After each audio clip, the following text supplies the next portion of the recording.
Бөрбаева, Бермет. Рахмат. Здравствуйте, коллеги. Спасибо большое. Хочу выразить рабочей группе за приглашение. Я подготовила специальный доклад на основе документов, которые я 3 года собирала, потому что меня зовут Бермет Бурбаева, я инициатор движения «Бишкек Смог». И уже более 3 лет мы с Владом Ушаковым работаем по теме полигона. И нам тоже государственные органы предоставили разные документы, мы их все изучили. И хотела бы тоже дополнить, что сегодня говорили, следующий слайд. То есть, в целом по условиям и дальше вы уже ознакомились. Да, следующий слайд. Вот, то есть самые главные 3 компонента рекультивации: открытие нового полигона, рекультивация существующей свалки. Что такое рекультивация? Это, так сказать, приведение земель, обеззараживание, и запуск сортировочной линии. Вот до этого был директор Адиль Назаров Бишкекского санитарного полигона, и он, по его словам, ни один из этих компонентов на 100% не выполнен. Да? То есть сейчас мы можем говорить, что ничего не сделано именно что предполагалось, и мы на Шаркане всех тоже позвали, пригласили разные органы, сказали, что уже к осени следующего года должны завершиться вот эти все работы, и также отдел ОРП, отдел реализации проекта. Следующий слайд. Вот, как вы видите, то, что полигон располагается очень близко к Аларчинским водохранилищам. Следующий слайд. И, как уже было озвучено, это загрязнение воды, выделение также эмиссий таяния ледников, вот именно к климатическому вопросу, и вклад в загрязнение воздуха. Следующий слайд. И самый ядовитый, самый токсичный – это фильтрат. Вот именно он выделяется, то есть потому что это карьер, и там не было именно изоляции. И сейчас это все выходит. То есть здесь я хочу обратить внимание, вот мы выезжали как раз-таки несколько лет назад с Динарой Кутмановой на полигон, все были комиссии, и вот партнеры, которые делали экспертизу экологическую, экопартнер, они сказали, что этот фильтрат не представляет никакой опасности, он вообще испаряется. Это были их слова. То есть, это просто смешно, потому что на самом деле это самое токсичное. Можно следующий слайд? И это располагается вот именно рядом с Аларчинскими водохранилищами, которые орошают всю Чуйскую долину. То есть все, что поливается в Чуйской долине, мы вот все потом едим, благодаря тому, что у нас происходит. И вы на картинках можете видеть, как это. Следующий слайд. Вот река Аларча – это наш источник питьевой воды и наш главный источник поливной воды. И вот она как раз-таки из ледников проходит через весь город, загрязняется и проходит вот прям очень рядом, 200 метров от мусорной свалки. И дальше идет на полив наших земель. Дальше. По исследованиям Академии наук ученых, они сделали математическую модель расчета загрязнения. И по результатам, которые были пробы проведены, то есть они выявили, что 20-30% загрязнений, вот этих концентраций, они проходят в грунт.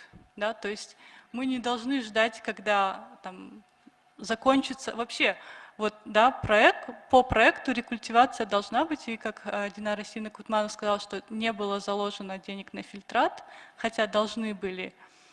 На самом деле это уже нарушение законодательства Кыргызской республики, Конституции и всех законоохранных, вообще всех законов, которые у нас есть. То есть эта проблема должна решаться сейчас. И рекомендация рабочей группы – это создать межведомственную группу, в которую войдет экологи, геологи, именно геоинженеры, которые уже сейчас начнут разработку, да, проекта, как это загрязнение убрать дальше. И можно посмотреть, вот здесь тоже видно, да, снимок 2005 год и сейчас 2020 год. Если раньше 200 семей жили, да, возле полигона, то сейчас это более 3000 человек. И, как мы видим, также эти все сейчас земли легализуются, но при этом эти люди живут в санитарно-защитной зоне, да, то есть где они не должны жить. И здесь тоже все контролирующие органы должны работать, чтобы ни один человек сюда не приходил жить. Дальше. Да, и почему вот еще, получается, консультанты изначально в техническом, экономическом обосновании заложили 30 гектаров, да, ну, а сейчас уже территории свалки 46, больше уже, да, 50 на самом деле. То есть сейчас вот эти дополнительные работы, это сама из мэрии мне письмо прислали, 600 тысяч евро дополнительно нужно денег только на рекультивацию дополнительных участков. Да? То есть тут, во-первых, вообще изначально объем как был определен, да? А во-вторых, по сути, это же незаконный сброс отходов, да? Это тоже должно регулироваться контролирующими органами. Я сама лично видела, прям КАМАЗами, портерами приезжают, текстильные отходы сбрасывают, то есть сейчас уже вот эта территория разрастается. То есть уже сейчас нужно контролировать незаконное стихийное разрастание свалки, потому что это нам каждый год приносит ущерб, да, экономический. То есть мы, как жители, должны потом сами выплачивать за дополнительные ресурсы на рекультивацию земель дальше. Ну и также органические отходы, которых поступают на свалку более где-то 50%, они одни из самых опасных тоже. И для них уже, то есть если вот даже несколько домов взять и собирать у них органические отходы, перерабатывать в гумус, то где-то будет 50 тонн плодородного гумуса, да, то есть это тоже деньги. А у нас благодаря, получается, вот этим вот именно органическим отходам, которые мы не отделяем, происходят все вот эти возгорания и просачивание фильтрата. То есть эта работа тоже уже сейчас должна вестись и именно продвигаться за счет этих денег и дополнительно с помощью всех муниципальных и других служб дальше. Ну и также стоит отметить, что мэрия вообще, получается, ну вот через БСП передает право пользования, ну, то есть, по сути, полигон наш сдается в аренду, да? За деньги за счет аренды получает частная компания. И что они там делают, тоже, да, сами знаете, что это все уже выходит из-под контроля, хотя это должно контролироваться. И, да, дальше. То есть люди работают там без договора, да, с нарушением всех санитарных норм. Именно трудовое законодательство не соблюдается. Я лично встречалась там с людьми, и некоторые из них учатся в 4 классе, да, то есть и они работают на полигоне в ночную смену, где все контролирующие инспекции.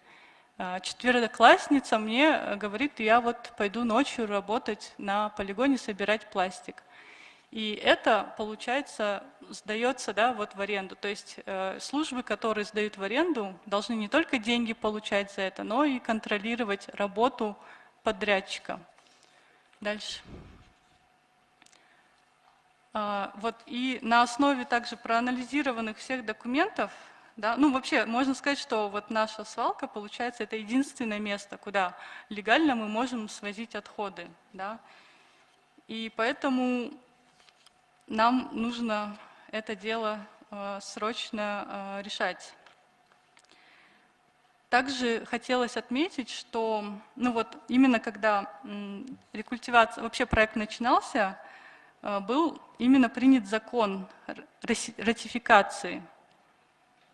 И согласно этому закону все должно было быть по законодательству Кыргызской республики, да, но не все компоненты, они, получается, соблюдаются. То есть именно согласно закону об экологической экспертизе, да, скажем, первое, то, что законодательный орган должен был дать положительное заключение. У меня на руках только положительное заключение ГАО СЛХ на раздел охраны окружающей среды, да, по проекту, то есть только на один раздел. Они должны были сделать ОВОС, оценка охраны именно воздействия на окружающую среду. Этого документа я не видела, но видела приложение к нему, и согласно этому приложению, например, говорят, что будет грунт сделан 0,5 метров, да, то есть это, ну, укладка грунта, глины будет 20 или 50 сантиметров, чтобы нейтрализовать вредное воздействие. Этого недостаточно, нужно хотя бы 1,5 или 2 метра, чтобы было. И также, вот я просто зачитаю из приложения к отчету по оценке воздействия окружающей среды. Они говорят, что долина Аларча является одной из наиболее важных ледниково-водосборных участков в Кыргызстане. То есть важнейшее значение для города Бишкек, для сельского хозяйства. При этом там же говорится, что, например, в районе свалки не водятся животные и не произрастают растения, занесенные в Красную книгу. Написано, что, скорее всего, там есть разные гнезда, и, скорее всего, это шурковые виды. Согласно моей экспертизе, независимой консультациям с нашими экспертами сообщества орнитологов, данная вообще территория называется ключевой орнитологической территорией. То есть не только для Бишкека, да, и страны, это мировая, вообще для мира это выделена как ключевая орнитологическая территория, да, именно для популяции птиц. И там обнаружено было нашими орнитологами и зарубежными 11 краснокнижных видов птиц. Да, то есть здесь уже идет несоответствие к проекту приложения по оценке. И при этом очень много текстильных отходов, как я сказала, сбрасывается. Да? И по этому проекту тоже не ясно, куда, например, батарейки будут идти. Да? То есть они очень сильно загрязняют окружающую среду. И согласно нашим законам вообще должен был быть госакт. Да? Написано, что есть госакт от 2015 года по передаче территории. Да? То есть этот госакт нужно проверить очень тщательно, потому что ну вот, Бишкек главархитектура должна была это сделать. И это вообще парковая, получается, зона по документам до рекультивации. И плюс, да, мы видим там такие жизненно важные для нашей вообще безопасности, то есть именно национальной безопасности, продовольственной безопасности. Я уже почти все, да, спасибо. И здесь именно, то есть вот вода, то есть именно Аларча 200 метров протекает, и Аларчинское водохранилище, которое питается, это 500 метров. То есть это очень-очень-очень рядом. И самое последнее, что я хочу сказать, также в документе приложения самого Европейского банка по развитию было написано, что анализ именно как социального блока, да, то есть должен был подготовлен рамочный документ по переселению, да, то есть они именно анализировали, какие люди живут вот в районе полигона и должны были создать программу переселения людей. И, ну, насколько я знаю, не было такого, да, то есть, но это нужно тоже, вот, рабочая группа должна проверить обязательно. Должны были быть переселения людей и выплаты им социальных, ну, точнее, социальные выплаты. Вот, поэтому я прошу все это проверить, насчет фильтрата тоже проверить. И также вот в документе Гаосылха положительной экспертизы было указано, что должны быть поступления ежеквартальных отчетов и оплаты нормативных выплат за загрязнение окружающей среды. То есть это в Чуй-Бишкекское территориальное отделение Гаосылха должно было быть, так как сейчас уже нет Гаосылха, нужно проверить, куда, получается, деньги должны быть выплачены за экологию.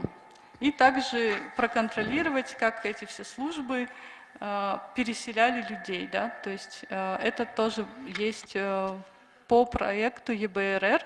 Или если этого не случилось, то проверить также, куда все деньги с соцблока были выплачены, и проверить также тендерные документы. И, кстати, тоже проверить документы по общественным слушаниям АВОС, потому что когда я смотрела, там все одним почерком записано, да, то есть, возможно, эти общественные слушания тоже были нелегитимны. Спасибо всем. Спасибо большое. Рахмат, сунуштарыңызға